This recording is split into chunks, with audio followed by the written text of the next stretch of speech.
আরজিকর কাণ্ড নিয়ে কুণাল ঘোষের বক্তব্য শুনুন। দেখুন, যে ঘটনাই ঘটেছে, ঘটনা অত্যন্ত খারাপ ঘটনা, এবং যাদের বাড়ির ঘটনা তাদের অভিযোগকে নিশ্চিতভাবে যথাযথ গুরুত্ব এবং মানবিকতার সঙ্গেই দেখা উচিত। তাদের যদি নির্দিষ্ট কোনো অভিযোগ থাকে সেগুলো পুলিশের দেখা উচিত এবং নিশ্চিতভাবেই পুলিশ সেগুলো দেখবে, এবং এর সঙ্গে রাজনীতির কোথাও কোনো সম্পর্ক নেই। ঘৃণ্য অপরাধ, সামাজিক অপরাধ, যে বা যারা এসবের সঙ্গে যুক্ত তাদের দৃষ্টান্তমূলক শাস্তি হওয়া উচিত।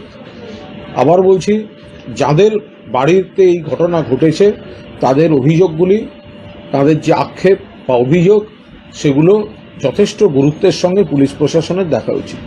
এই ঘটনা নিয়ে বিজেপি তৃণমূলকে নিশানা করে বলছে অগ্নিমিত্রা পাল যে যারা অপরাধী তারা টিএমসির ভোটার, অপরাধ কমবে কোথা থেকে?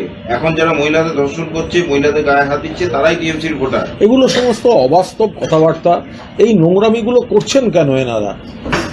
এই ধরনের অপরাধ, অর্থাৎ এই ধর্ষণ এবং খুন, এর সঙ্গে রাজনীতিটা কিসের জন্য তারা মেশাতে যাচ্ছেন? তাহলে অগ্নিমিত্রা পাল উন্নাও, হাতরাস বা বিজেপি শাসিত রাজ্যগুলোতে যে বাংলার থেকে কয়েক গুণ বেশি যে নারকীয় কাণ্ডগুলো মহিলাদের সঙ্গে হয়, সেগুলো সব বিজেপির ভোটাররা করে, বিজেপির সমর্থকরা করে, বিজেপির নেতারা করে। আপনাদের এমপির তো অভ্যাসও আছে সব করার। আমাদের সোনার পদকজয়ী যারা কুস্তিগির, অগ্নিমিত্রা পালের এমপি করেছেন। তো ফলে এই ধরনের কথাগুলো বলার কোনো মানেই হয় না। অতীতে সিপিএম জমানাতেও বারবার হয়েছে, বিজেপি শাসিত রাজ্য বারবার হচ্ছে। তৃণমূল চাইছে এগুলো নির্মূল হয়ে যাক, বন্ধ হয়ে যাক, কিন্তু সামাজিক, এর সঙ্গে রাজনীতি জড়াবেন না। সামাজিক অপরাধ, ক্রাইম, তাদের দৃষ্টান্তমূলক সাজা হওয়া উচিত। ধর্ষণ এবং খুন, এই অভিযোগে আমরা মাননীয় মুখ্যমন্ত্রী মমতা বন্দ্যোপাধ্যায় নিজে এই অপরাধের ক্ষেত্রে ফাঁসির পক্ষে। আমরা বারবার নিজেদের অবস্থান ক্লিয়ার করছি, মুখ্যমন্ত্রী বারবার নিজেদের অবস্থান ক্লিয়ার করছেন। ফলে বিজেপি বা সিপিএম যেন এই রাজনীতি করতে না আসে। উত্তরপ্রদেশের প্রসঙ্গ টেনেই বলেছে যে মমতা বন্দ্যোপাধ্যায়ের সাথে যোগী আদিত্যনাথের তুলনা করেছেন এবং বলছে সেখানে গিয়ে দেখুন, সেখানে রেপও হয় কিন্তু সেখানে শাস্তিও হয়, আমাদের এখানে কোনো শাস্তি হয় না। এখানে পরের পর শাস্তি হচ্ছে। এই যে সোশ্যাল ক্রাইম, পরপর শাস্তি।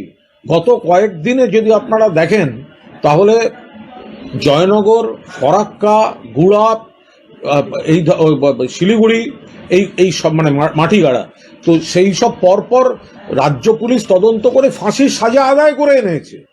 আরজি করে সিবিআই দায়িত্ব নিয়েছিল, তারা ফাঁসির সাজা আদায় করে আনতে পারেনি।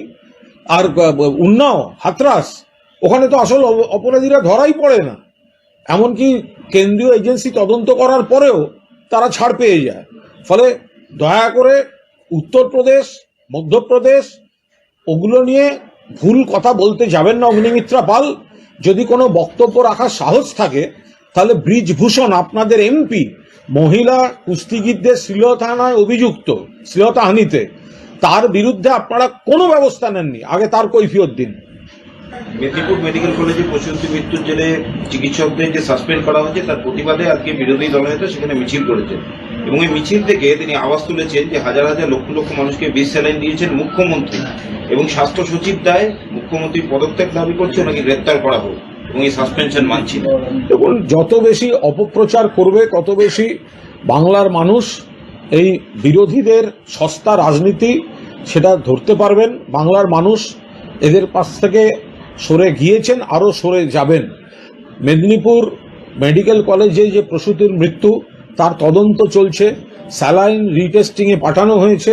আর যে সিনিয়রদের অপারেশনটা করার কথা ছিল কিন্তু যারা ছিলেন না থেকে অন্য ব্যক্তিগত কাজে ছিলেন, নিজের ডিউটি করেননি, কাঁচা হাতে জুনিয়রদের উপর ছেড়ে দিয়েছিলেন, তাদের বিরুদ্ধে রাজ্য সরকার ব্যবস্থা নিয়েছে, স্বাস্থ্য দপ্তর ব্যবস্থা নিয়েছে।